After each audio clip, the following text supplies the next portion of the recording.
Welcome back to Miles Reads. I'm Miles. Today we'll be exploring We Are All Cannibals. Often, a seemingly insignificant event can hide a profound cultural shift.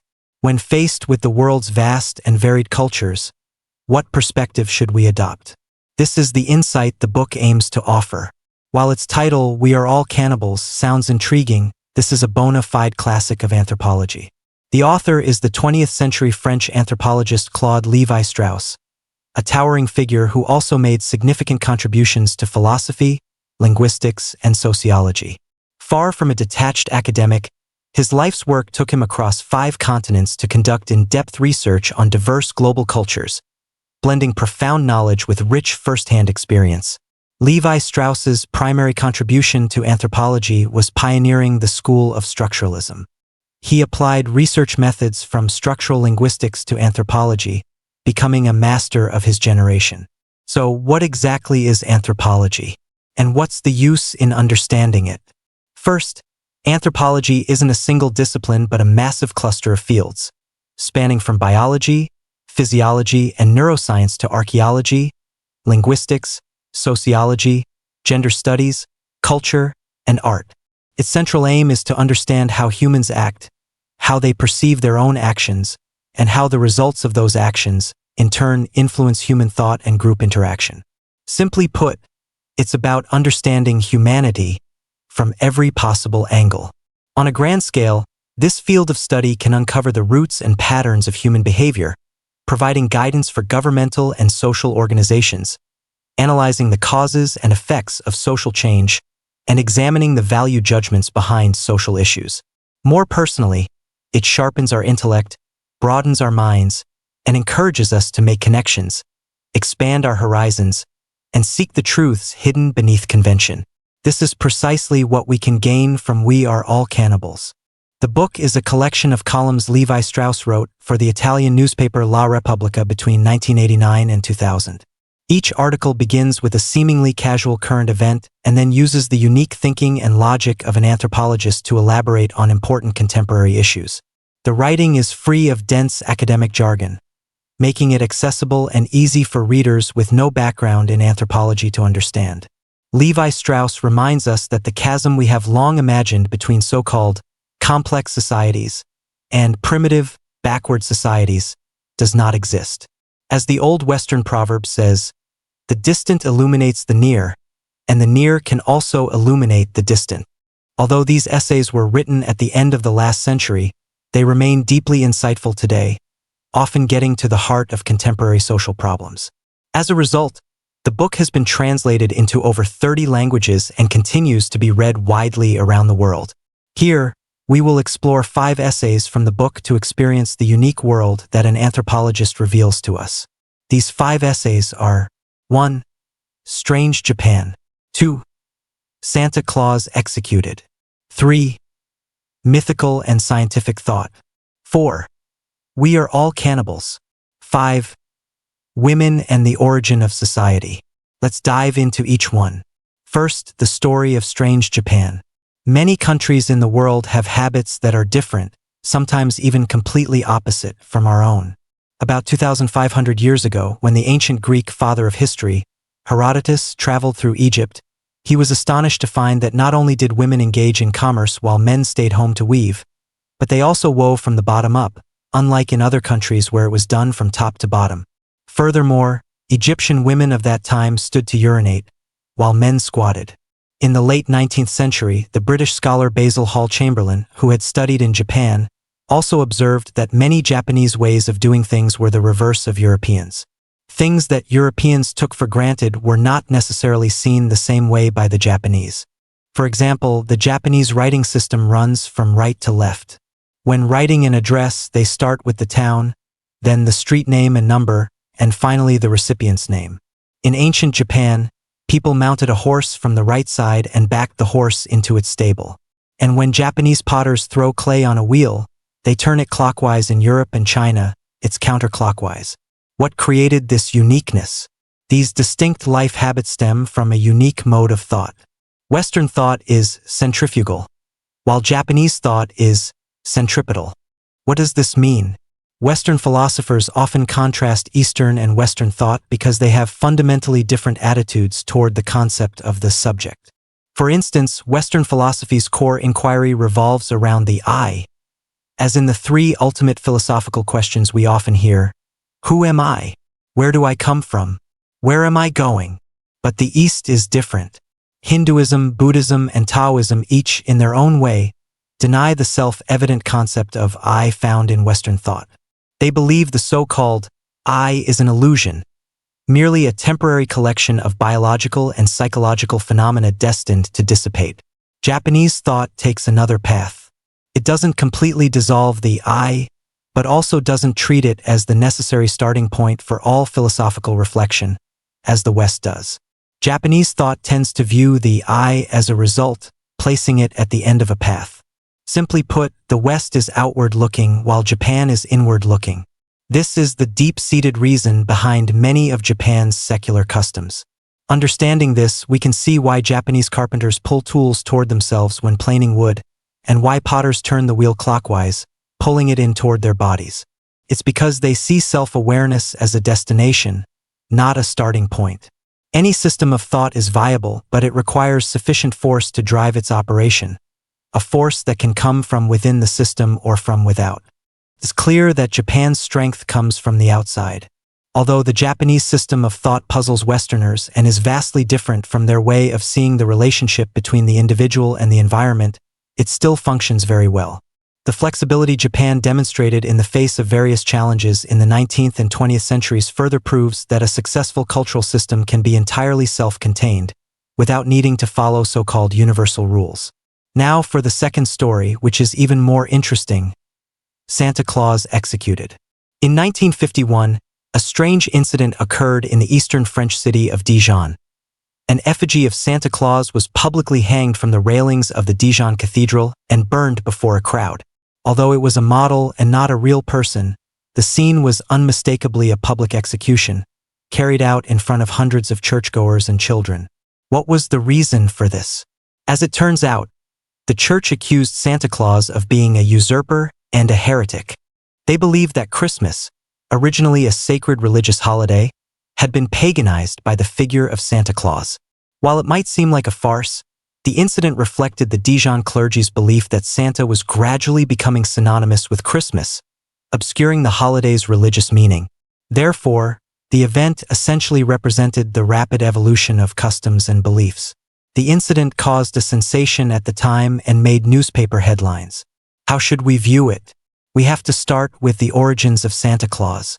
Although his prototype can be traced to certain European myths, the image we are familiar with today, a cheerful, white-bearded man in a red suit driving a reindeer-drawn sleigh, was actually packaged and promoted to the world by Americans.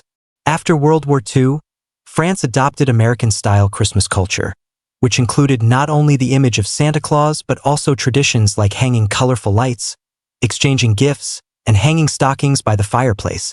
However, to explain this away as mere American cultural invasion would be too simplistic. The transplantation of culture is a fact, but it's only a small part of the story. The key insight is this: a foreign custom doesn't simply assimilate the native culture. Its role is more like that of a catalyst, activating similar needs that were already latent in our own society. For example, a Parisian housewife buying Christmas wrapping paper at a store may not know anything about American customs. She might simply like the designs on the paper, satisfying her own aesthetic needs. For her, choosing this paper is not an act of submission to a foreign custom but rather proof of her own pre-existing, underlying aesthetic preferences. Therefore, when the church condemned people's faith in Santa Claus, it was essentially using traditional religious thinking to criticize the pagans of modern society. The only remaining question is whether modern people can defend their right to be pagans. When it comes to tradition, perhaps we are all pagans. And by burning the effigy of Santa Claus, the clergy of Dijon may have inadvertently helped him achieve immortality. Next, the third story, also related to mythical and scientific thought. In our era, scientific knowledge has advanced to an unprecedented degree. Yet, a strange phenomenon has occurred. The more science progresses, the more philosophical reflection on science seems to regress. In the 17th century, Influenced by philosophers like Locke and Descartes, European thinkers widely believed that knowledge derived from the senses was illusory. A century later, the great German philosopher Immanuel Kant overturned this idea. He asserted that space and time are also merely forms of sensory perception, that the human mind projects its own limitations onto the world. If our minds could transcend their own limitations, humanity would touch a universe beyond comprehension. But these limitations are also the source of our strength. Because of them, the world we perceive must, by definition, obey our laws of logic. Ultimately, it is just an unknowable reality reflected through the structure of our minds. With the birth of modern astrophysics and quantum mechanics, Kant's theory was further confirmed. When astronomers tell us that the known universe has a diameter of tens of billions of light years, and that the Milky Way is moving at 600 kilometers per second, we have to admit that these numbers are meaningless to us because we simply cannot imagine them. So, what about the infinitely small? We know that a particle, even an atom, can be both here and there at the same time, everywhere and nowhere at once. Isn't that subversive? But it is a fact, derived from mathematical calculations and complex experiments that only experts can understand. We still can't truly grasp it, because it shatters our established understanding of the world and our laws of logic. The world described by physicists is almost identical to the supernatural world conceived by our ancient ancestors, a world where everything defies ordinary experience. To help imagine this supernatural world, our ancestors invented myths before they invented writing. And ironically, the findings of today's physicists sound to us non-specialists quite similar to the myths told by ancient elders. Myths have existed in some form since the dawn of humanity. Following flights of fancy has always been one of humanity's most common activities. And those ideas are not meaningless, they reflect certain unrevealed aspects of the real world. To this day, doesn't the history of our scientific thought, especially the history of mathematics, confirm this very point? Mythical thought and scientific thought share a certain consistency, both strive to reveal the essence of the world. Perhaps, as human civilization continues to develop and scientific exploration pushes ever forward, we will find that some of the truths from the dawn of our civilization will once again become true today. The fourth story is about the book's title, We Are All Cannibals. This story takes place on the island of New Guinea. It is the world's second largest island, located at the easternmost tip of Indonesia, and can be considered one of the last pristine lands on Earth. The island's inland mountainous regions are protected by natural barriers, making them extremely difficult for outsiders to access. Even today, our knowledge of the area remains limited. It wasn't until the 1950s that it was discovered that nearly 1 million people lived in this vast territory, speaking related but distinct languages. Subsequently, an American biologist discovered a rare disease there, kuru. It is a degenerative disease of the central nervous system, with symptoms including uncontrollable tremors.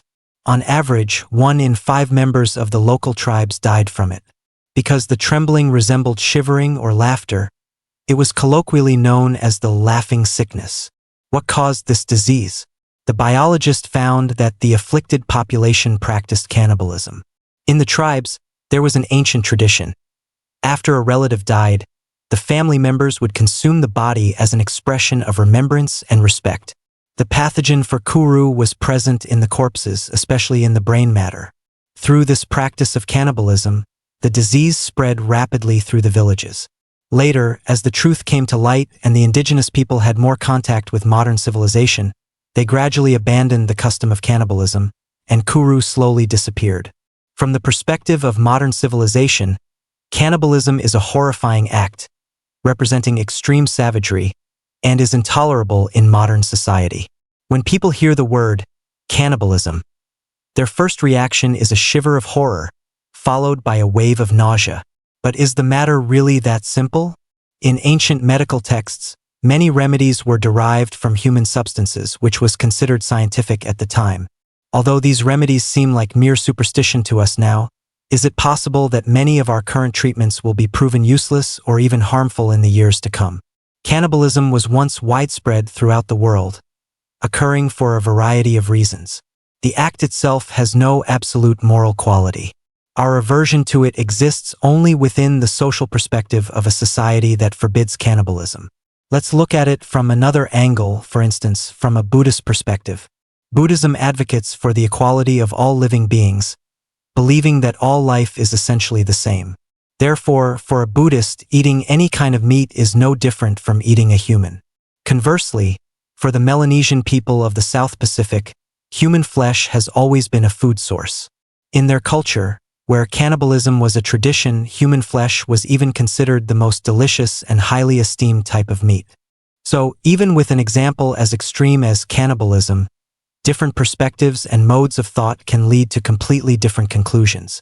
On this issue, the line between ignorance and civilization is not as clear as people might think. We often mistakenly label customs and beliefs that we find repulsive as ignorant, merely to make ourselves feel good and affirm the superiority of our own beliefs. At this point, the author quotes the French philosopher Jean-Jacques Rousseau. Rousseau believed that the origin of social life lies in our ability to identify with the feelings of others, and the most direct way to ultimately have others identify with us is to consume them. From this perspective, we are all cannibals. Finally, the fifth story, women and the origin of society. From the late last century to the beginning of this one, a theory was popular in anthropology. In the early stages of human society, women held power in the family and society, in what was known as a matrilineal clan society. However, subsequent anthropological observations put an end to this illusion. Scholars found that even in societies that traced lineage through the mother's side, authority still belonged to men, just as in patriarchal societies. The only difference was that the authority figures in matrilineal clans were the women's brothers, whereas in patrilineal societies, it was their husbands. With the rise of the feminist movement in the United States, anthropological research was deeply influenced, and people began to propose bolder arguments. For example, some scholars suggested that the birth of human society stemmed from a decisive shift from nature to culture, and that the capacity for this shift might be rooted in biology. For instance, among all mammals, only humans lack a fixed estrous cycle. Human sexuality and reproduction are not limited by season or time. Scholars believed that this key difference shows us the possibility, and even the inevitability, of the transition from nature to culture. But how to prove this proposition? This is where it gets very complicated. Some argued that the estrous cycle had to disappear for human society to exist. A female in estrus would attract all males, potentially destroying social order and preventing the establishment of an ethical system. It was precisely the disappearance of estrus that strengthened the institution of marriage as the foundation of social organization. Others believed that the disappearance of estrus was the cause of the incest taboo, which was nearly universal in early human societies, albeit in various forms. They argued that the disappearance of estrus would cause each woman to attract too many men. Without an ethical rule forbidding incest, it would be impossible to prevent women from being constantly harassed, thereby disrupting social order and family stability. Some views were even more shocking. They suggested that women not advertising their estrus made it more difficult for husbands to monitor them. Since these husbands were not always the optimal procreative partners, women, acting in the interest of the species' propagation, increased their chances of conceiving with other men. As the theorists grew more enthusiastic, the disappearance of the human female estrus cycle was imbued with a wide variety of meanings, sometimes appearing as a good thing, sometimes a bad one. It could be seen as strengthening marriage or as concealing a biological crisis for monogamy. To this day, there is no definitive conclusion on the matter. However, attributing the origin of society to the disappearance of the female estrus cycle is in itself a fascinating idea. Although many seemingly absurd explanations have been offered, they have their own value. It is precisely this kind of meticulous research into the cultural and biological aspects of humanity that has allowed anthropologists to continue playing a constructive role in the social sciences. And that is the main content of We Are All Cannibals. Let's recap. This book teaches us how to use an anthropological perspective to look at the vastly different cultural phenomena in the world. Our mindset determines our behavior, and often, profound cultural shifts are hidden behind seemingly small things. The perspective and altitude from which you understand and analyze the same event will not only lead to different conclusions but also reflect the depth and breadth of your engagement with its essence. The joy of thinking is humanity's greatest gift. Don't be afraid to spread your wings of imagination just because it sometimes seems absurd or heretical. Remember, the greatest difference between people lies in how they think. That's all for today. Congratulations on finishing another book.